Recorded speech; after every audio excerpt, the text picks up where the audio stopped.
Olá, queridos amigos e cristãos do Brasil. Eu preguei uma palavra aqui hoje, nesse domingo, e eu gostaria de compartilhar com vocês, somente com aqueles de fala portuguesa, uma palavra muito forte que Deus me deu. Eu preguei tanto para a igreja em inglês como em espanhol, mas eu senti da parte de Deus que eu deveria fazer também esse vídeo em português.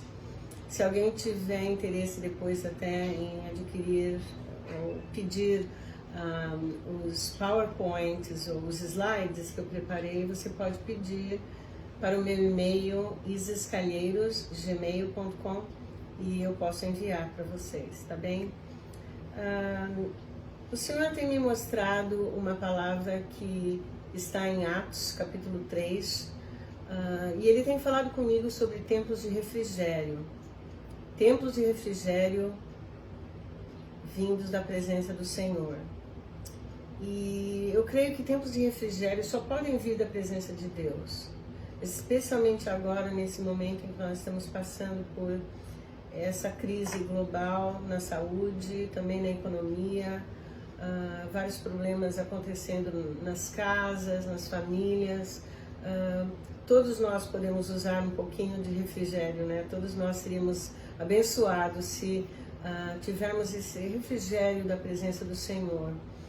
E lendo a palavra de Deus e me preparando para o sermão de domingo, o Senhor me mostrou tipo de vamos dizer, um atalho, né? Para a gente receber esses tempos de refrigério. E queria falar sobre Israel. Houve um tempo, logo depois que Jesus ressuscitou, que eles ainda estavam vivendo em seu segundo deserto, sob o poder do Império Romano, e eles ainda estavam aguardando a vinda do Messias. Jesus tinha acabado de chegar, já tinha partido, e eles não o reconheceram. Pedro e João estão indo para o templo para orar às 3 da tarde, quando eles encontram esse mendigo, né, esse coxo, que estava ali pedindo esmolas, e Pedro virou para ele e disse: dinheiro, prata e ouro eu não tenho, mas o que eu tenho eu te dou em nome de Jesus. E naquele momento o homem coxo começou a andar, e naquele evento muita gente veio ao redor, né, de Pedro, de João e daquele homem, e Pedro pregou e ele proclamou que Jesus havia curado aquele homem e não ele mesmo, tinha sido em nome de Jesus. Então, se você tem sua Bíblia e quiser até me acompanhar em Atos capítulo 3, versículos 18 a 23, eu gostaria de ler esse texto para vocês. Diz assim: mas Deus assim cumpriu o que já dantes pela boca de todos os seus profetas havia anunciado, que o Cristo havia de padecer. Arrependei-vos, pois, e convertei-vos, para que sejam apagados os vossos pecados, e venham assim os tempos de refrigério pela presença do Senhor. E envie ele a Jesus Cristo, que já dantes vos foi pregado, o qual convém que o céu contenha até os tempos da restauração de tudo, dos quais Deus falou pela boca de todos os seus santos profetas, desde o princípio. Porque Moisés disse aos pais: o Senhor vosso Deus levantará de entre vossos irmãos um profeta semelhante a mim. A ele ouvireis em tudo quanto vos disser. E acontecerá que toda a alma que não escutar esse profeta será exterminado dentre o povo. Foi muito interessante essa pregação de Pedro, porque ele fez especialmente uma declaração surpreendente. Ele disse: tempo de refrigério virá, se vocês se arrependerem e voltarem a Deus, para que Deus envie o Messias, que foi designado para vocês, que é Jesus. O que significam esses tempos de refrigério sobre o qual Pedro estava falando? Eu creio que há dois significados, né, que nós podemos tirar daí. O primeiro significa a vinda do Messias, Jesus Cristo, que para os judeus seria a primeira vez que ele viria, mas para nós seria a segunda vinda de Jesus, o seu retorno. Seria quando ele virá para implantar o reino do Messias a partir de Jerusalém, que é o milênio. Então, ele está dizendo, tempos de refrigério vão chegar para Israel quando o Messias chegar, né? Vai ser um reino diferente, um reino de paz, de refrigério, de amor, de justiça de Deus. Então, tem esse primeiro significado, e que é muito importante para a gente compreender, que o milênio será um tempo de refrigério também. Mas o segundo significado, eu creio que é sobre, é algo assim mais perto de nós hoje. Eu creio que esse texto quer dizer que a vida longe de Deus não é fácil, é difícil. E pode levar à morte, né? Na verdade, leva à morte. E o arrependimento e a volta a Deus, aos caminhos de Deus, trarão tempos de refrigério. Não só a Israel, mas ao mundo, a qualquer pessoa, né? Que está hoje na face da terra, passando por tudo que está passando. E, na verdade, em todos os séculos, sempre foi assim. Eu creio que Deus está fazendo, para os dias de hoje, uma chamada ao arrependimento global, arrependimento mundial.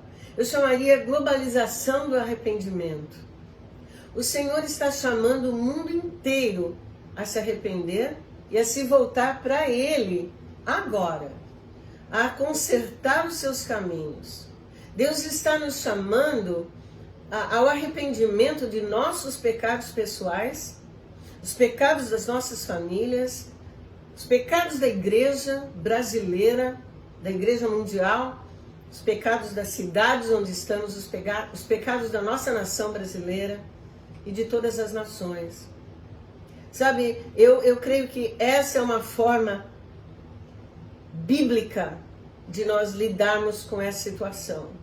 É claro que todos estamos orando para que os cientistas, os médicos, esses que estão buscando uma cura ou uma vacina, que eles consigam isso logo. Todos nós queremos, verdade que sim? Vai ser uma bênção. Mas eu creio que um atalho para o coração de Deus é o arrependimento.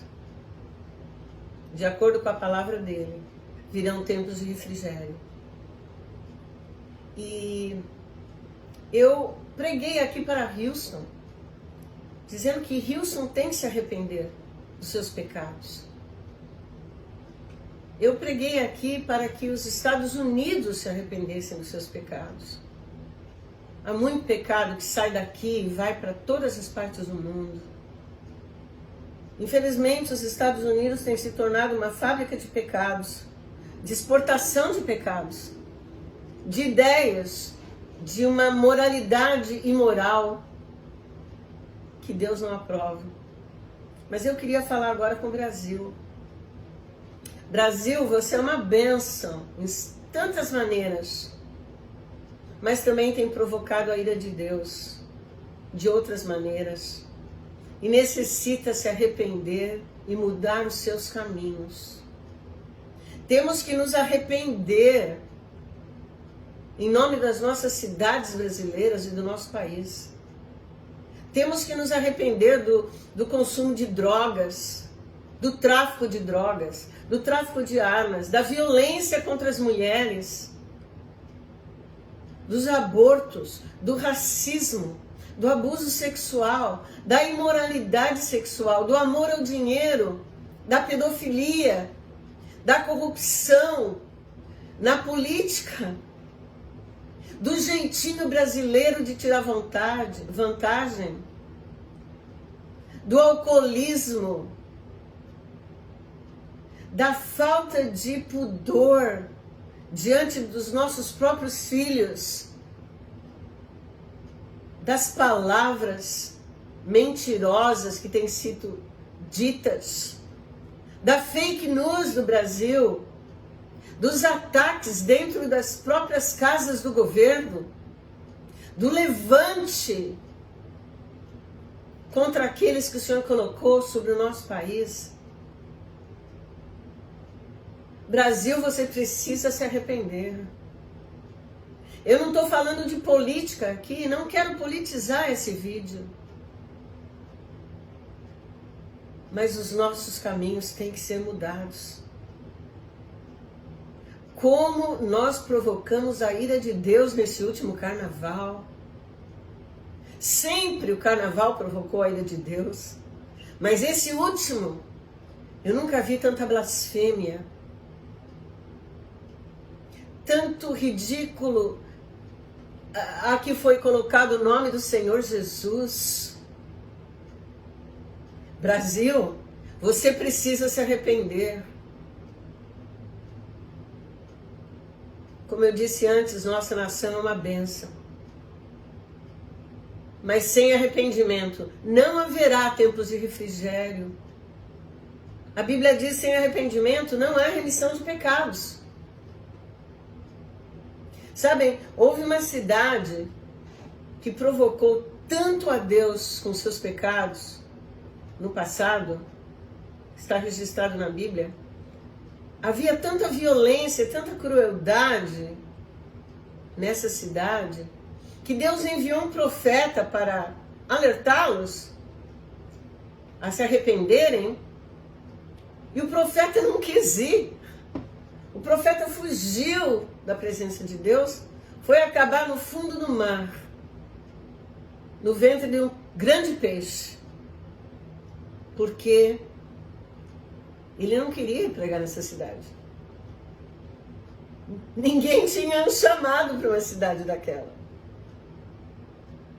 porque a violência, a crueldade era tão grande que provavelmente eles iriam querer matar o profeta. Vocês já sabem de qual profeta e de qual cidade estou falando, não é?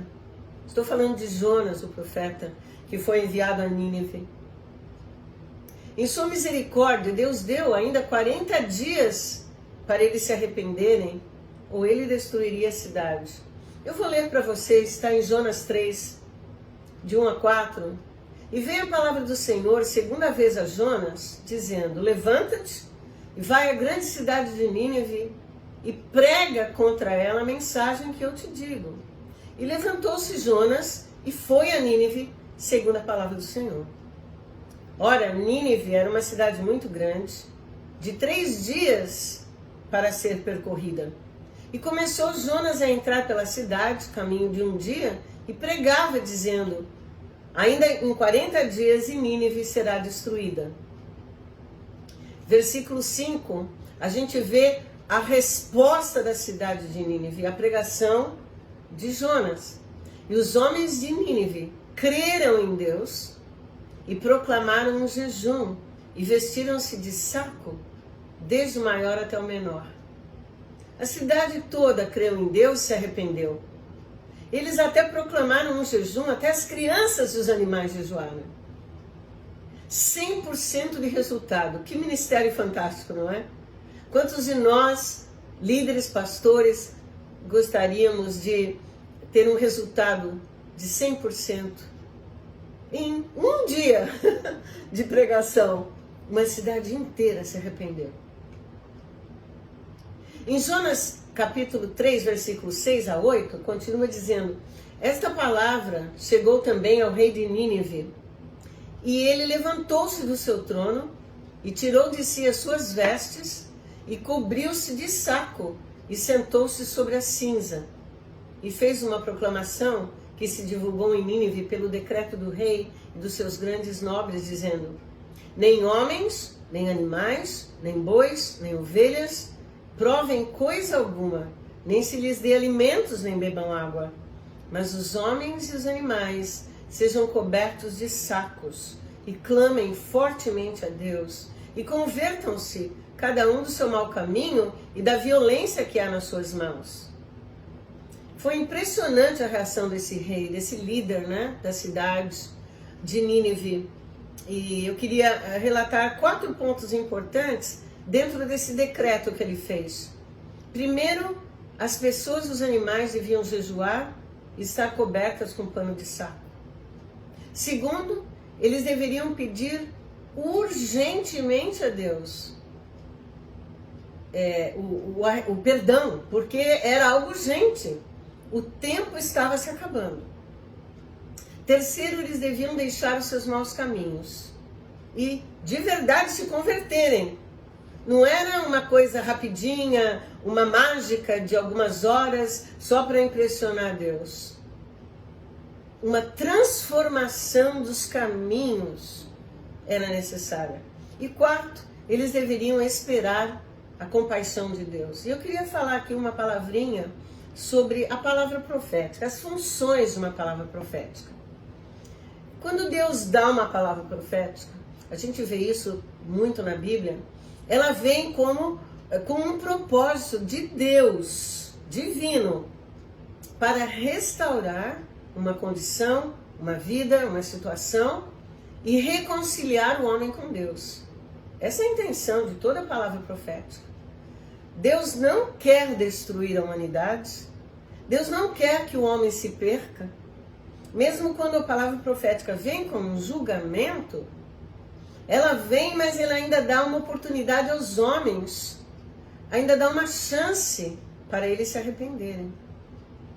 Então, entre o propósito de Deus e o julgamento, existe no meio misericórdia, graça de Deus, amor de Deus.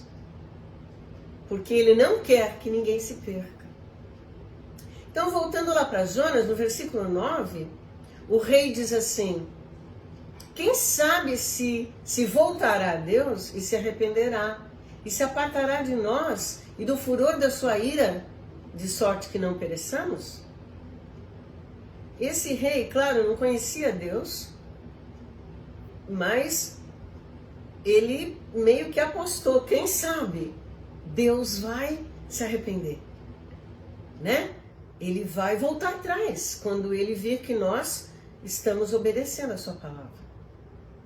E o versículo 11 diz que Deus viu as obras deles e como se converteram do seu mau caminho, e Deus se arrependeu do mal que tinha anunciado lhes faria, e não o fez.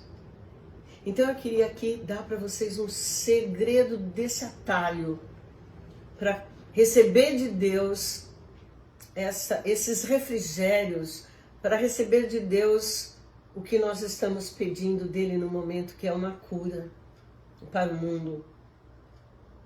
O segredo é que Deus é tão misericordioso e tão gracioso que o arrependimento ativa a sua misericórdia. O arrependimento traz misericórdia. É um segredo para a sua vida pessoal. É um segredo para as nossas famílias. Quanto mais rápido nós nos arrependemos, quanto mais nós vivemos uma vida de arrependimento, de conversão dos nossos maus caminhos, uma vida de santidade a Deus, mais paz recebemos, mais bênçãos do Senhor, mais tempos de refrigério. Em 2 Pedro 3:9, a Bíblia diz assim: o Senhor não demora em cumprir a sua promessa, como julgam alguns. Pelo contrário, Ele é paciente com vocês, não querendo que ninguém pereça, mas que todos cheguem ao arrependimento.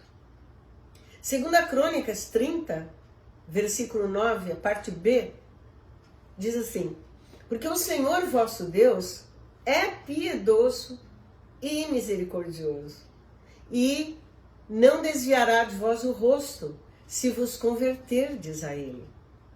Ezequiel 18:32 diz: pois não me agrada a morte de ninguém. Palavra do soberano Senhor. Então, arrependam-se e vivam.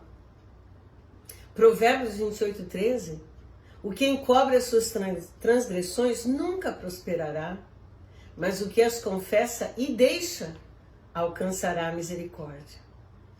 Joel 2:13 tem um versículo muito interessante que diz assim: rasgai o vosso coração e não as vossas vestes, e convertei-vos ao Senhor. Porque Ele é misericordioso e compassivo, e tardio em irar-se, e grande em bondade, em longanimidade e se arrepende do mal. Que versículo tremendo, muito forte o que fala aqui sobre Deus. Ele é tão misericordioso e tão compassivo que ele demora a se irar. Diferente de nós, não é mesmo? Nós facilmente nos iramos, nos irritamos quando somos ofendidos, diretamente ou indiretamente.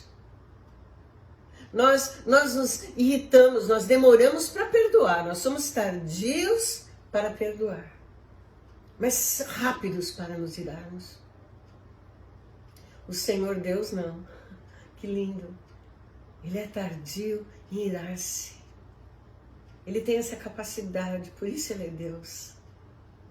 Mas nós não devemos achar que porque ele é tardio em se irar, a gente então vai continuar pecando para sempre. Tem que ter um momento em que nós não tentamos a Deus mais e nos arrependemos e mudamos os nossos caminhos. E aqui o profeta está dizendo, não basta rasgar as vestes, que era o que Israel fazia quando se arrependia. Ele está dizendo, rasgai o vosso coração, limpai o vosso coração, se arrependam. Davi disse no Salmo 51, 17, os sacrifícios para Deus são o espírito quebrantado. Há um coração quebrantado e contrito, não desprezarás, ó Deus. Esse tipo de coração atrai a Deus. Tem uma outra situação que eu quero compartilhar com vocês, que aconteceu com Israel, quando Moisés já havia libertado o povo, eles estavam no deserto, no acampamento, aí, no tabernáculo. Está descrito em Números 16, 42 a 50.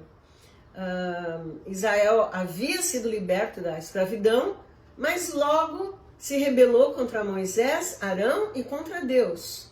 Eu vou ler para vocês. Mas no dia seguinte, toda a congregação dos filhos de Israel murmurou contra Moisés e contra Arão, dizendo, vós matastes o povo do Senhor. Eles estavam se referindo a um julgamento que Deus tinha dado no dia anterior para aquela turma de Coré, que também se levantou, né, contra Moisés e Arão e contra o Senhor. E aconteceu que, ajuntando-se a congregação contra Moisés e Arão, viraram-se para a tenda da congregação. E eis que a nuvem a cobriu, e a glória do Senhor apareceu. Vieram, pois, Moisés e Arão perante a tenda da congregação. Então levantou o Senhor a Moisés, falou o Senhor a Moisés, dizendo, levantai-vos do meio desta congregação, e a consumirei em um momento. Então Moisés e Arão se prostraram sobre os seus rostos. O que Moisés e Arão fizeram? Se prostraram sobre os seus rostos. Que coisa diferente. Que imagem, que figura de homens de Deus. Em vez de saírem se defendendo, atacando aquele povo, em vez de falarem, Deus, sim, manda a tua justiça, eu quero ver a tua justiça aqui, provar que nós somos homens de Deus.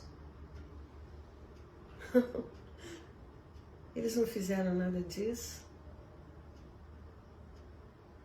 Eles se prostraram, colocaram a sua face no chão, diante da tenda da congregação, onde a glória de Deus estava lá, mas de uma forma nova, diferente. A ira de Deus estava pronta para ser realizada. E esses dois homens estão ali, entre a ira de Deus e o povo, prostrados, intercedendo para Deus não fazer aquilo. Que exemplo para nós, não é? E Deus ouviu a intercessão deles. E lhes deu instruções sobre o que fazer para deter a praga. Moisés, ninguém sabia que tinha praga. O acampamento era tão grande, mas Deus revelou a Moisés naquele momento. Versículo 46 diz assim: e disse Moisés a Arão: toma o teu incensário e põe fogo do altar nele, e deita incenso sobre ele, e vai depressa à congregação, e faze expiação por eles, porque grande indignação saiu de diante do Senhor, e a praga já começou. E tomou Arão, como Moisés tinha falado, e correu ao meio da congregação, e eis que já a praga havia começado dentre o povo. E ele deitou incenso no seu instrumento que ele estava levando, no seu incensário, e fez expiação pelo povo. E ele estava em pé entre os mortos e os vivos. E então cessou a praga. Que versículo incrível! Arão estava em pé entre os mortos e os vivos. Ele correu lá para o meio da congregação, no meio do povo. A praga já havia iniciado. Ele com o incensário, obedecendo a ordem de Deus, intercedendo como o sumo sacerdote, para que essa praga cessasse. Esse é o verdadeiro ministério da intercessão. Esse é o verdadeiro ministério de um homem e de uma mulher de Deus, de pastores e pastoras, e profetas e apóstolos, e mestres nesse país, nesse momento. Irmãos, deixe-me exortá-los, não é hora de ficar escutando opiniões de homens. Não é hora de ficar passando e repassando documentos e vídeos e áudios na rede social. Vocês estão trazendo confusão à igreja. Eu nunca vi um país tão confuso na minha vida. O Senhor quer que nós escutemos a Ele. É a sua voz que devemos buscar. Os sacerdotes, os pastores, os profetas deviam agora estar intercedendo, gastando tempo na presença do Senhor para ouvir Deus. O que é que Deus está falando? Da onde está vindo essa praga? Está vindo da China? Está vindo dos Estados Unidos? Está vindo do inferno? Da onde está vindo isso? Por que o mundo inteiro está passando por isso? É hora de nós ouvirmos a Deus. O mundo precisa nos escutar. Vocês não estão cansados de opiniões? Vocês não estão cansados da confusão que se armou? A igreja é a única que pode ouvir uma palavra de Deus, do Espírito Santo. A única que crê nessa Bíblia como palavra real de Deus. É a única que pode escutar uma palavra que vai trazer refrigério para a nação brasileira. Esse é o ministério de intercessão para o qual Deus tem nos chamado. A praga já havia começado entre o povo. Arão ofereceu um incenso e fez expiação por eles. Esse é o trabalho do intercessor. Foi isso que Jesus fez por nós, não foi? Ele ficou entre os vivos e os mortos, ali oferecendo a sua vida. A sua própria vida. A sua carne foi rasgada. O véu do templo se rasgou para que nós pudéssemos entrar na sua presença. Assim também somos chamados a interceder pelo mundo. Que figura de Jesus que Arão foi, o sumo sacerdote, que ficou ali entre os mortos e os vivos, para que a praga não matasse mais pessoas. Não é hora de ficar discutindo política, pastores. Não é hora de ficar dando ouvido a teorias da conspiração, mesmo que sejam verdadeiras. Eu não vejo nenhuma teoria de conspiração na Bíblia. Como eu tenho ouvido alguns pastores dizerem que sim, há. Não há. O que há na Bíblia é profecia. É palavra certa, segura de Deus.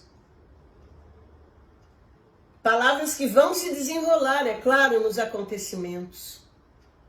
Mas eu quero dizer a todos, se você tem a palavra de Deus, diga.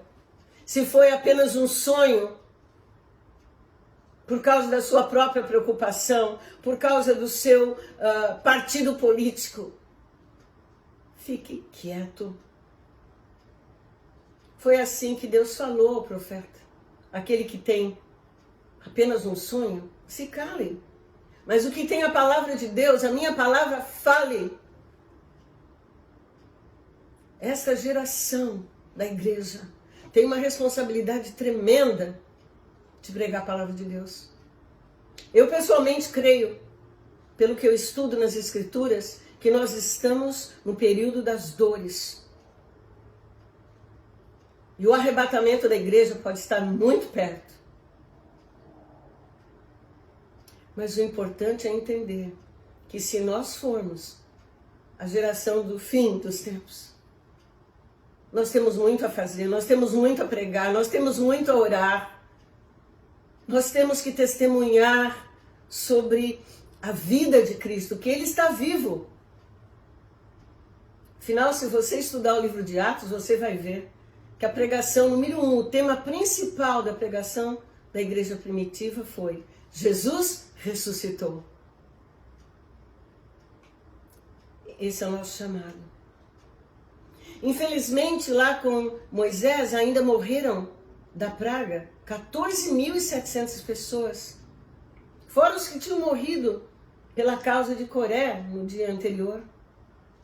E a Bíblia diz no versículo 50 que Arão voltou até a porta da tenda onde estava Moisés e cessou a praga. Esta foi a solução de Deus para aquela situação. Foi a intercessão de homens santos em favor do povo. A solução de Deus para hoje também é a intercessão de sua igreja em favor do povo.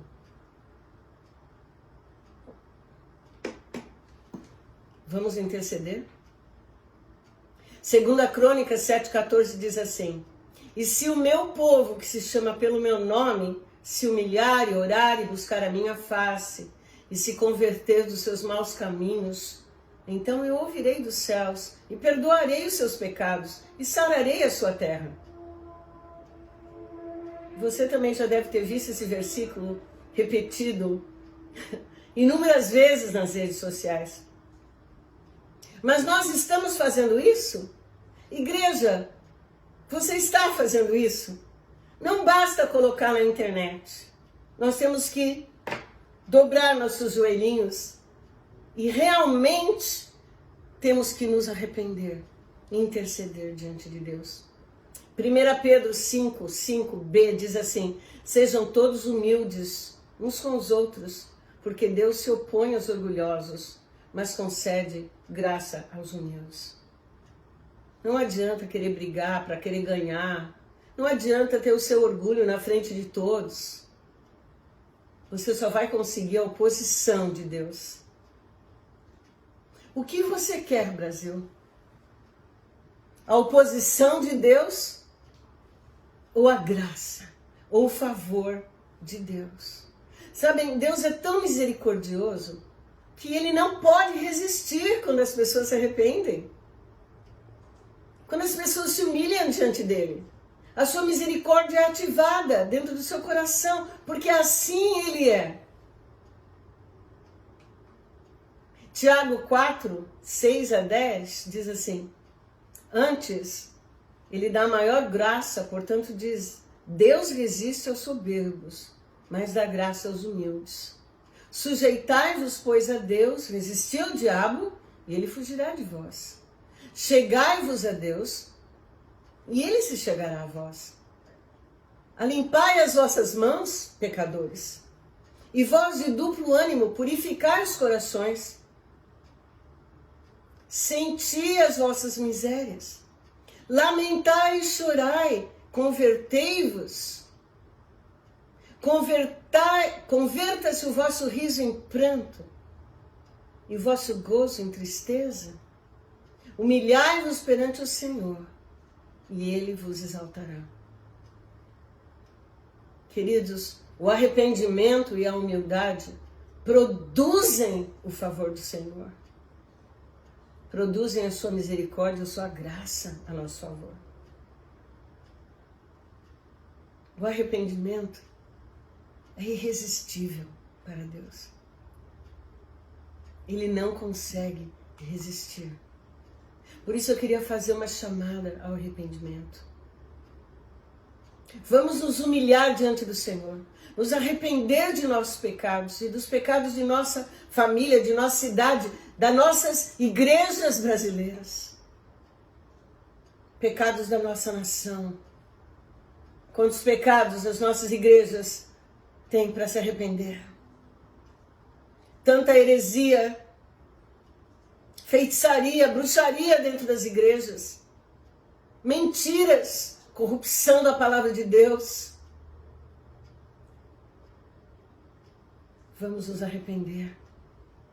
Vamos confiar na misericórdia de Deus. Aqui em Houston, eu estou fazendo a convocação de um jejum à minha igreja. Especialmente nesta terça-feira. E eu queria convocar vocês no Brasil. Eu sei que já houve um grande jejum convocado pelo presidente Bolsonaro. Isso é bom. Mas o Senhor quer um jejum de arrependimento agora. Um jejum de humilhação. Um jejum onde nós vamos nos comprometer a mudar os nossos caminhos.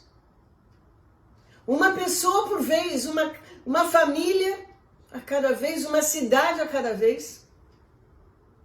Um líder por vez. Os prefeitos, os governadores, o presidente, suas equipes. Ah, quem dera, se todos se arrependessem. Quem dera se o Congresso em peso se ajoelhasse diante de Deus. E o Senado, e os que já foram, os antigos presidentes, os antigos senadores, deputados, os das câmaras, das prefeituras. Que Deus me desse a unção de Jonas hoje, nesse vídeo, e que concedesse a unção a todos os pregadores da palavra, aos pastores, aos mestres, aos apóstolos, aos profetas. Com essa unção que derramasse sobre as cidades e a nossa nação, de forma que houvesse cura a partir do arrependimento. Em Êxodo 34:6, quando Moisés estava lá na montanha com Deus, ele pediu para ver a Deus, e Deus declarou algo lindo a respeito de si mesmo. E passou diante de Moisés proclamando: Senhor, Senhor, Deus compassivo e misericordioso, paciente, cheio de amor e de fidelidade, que mantém o seu amor a milhares e perdoa a maldade, a rebelião e o pecado. Contudo, não deixa de punir o culpado. Ele castiga os filhos e os netos pelo pecado de seus pais, até a terceira e a quarta gerações. Mas ele é bondoso. Nós ainda estamos na época da graça de Deus, no ano do favor do Senhor. A sua graça está disponível. A sua misericórdia está disponível. O mundo não entende isso, mas a igreja sim entende. Salmo 145:8 repete essa parte. O Senhor é misericordioso e compassivo, paciente e transbordante de amor. Vamos nos arrepender, Brasil. Vamos nos converter dos nossos maus caminhos. Pastores amados, igreja amada, eu submeto essa palavra com muita humildade diante de vocês. Porque o Senhor falou comigo através desses textos, esses dias, e me ordenou que compartilhasse essa palavra. Espero que vocês a recebam e que possam também vir tempos de refrigério para este Brasil amado. Deus os abençoe.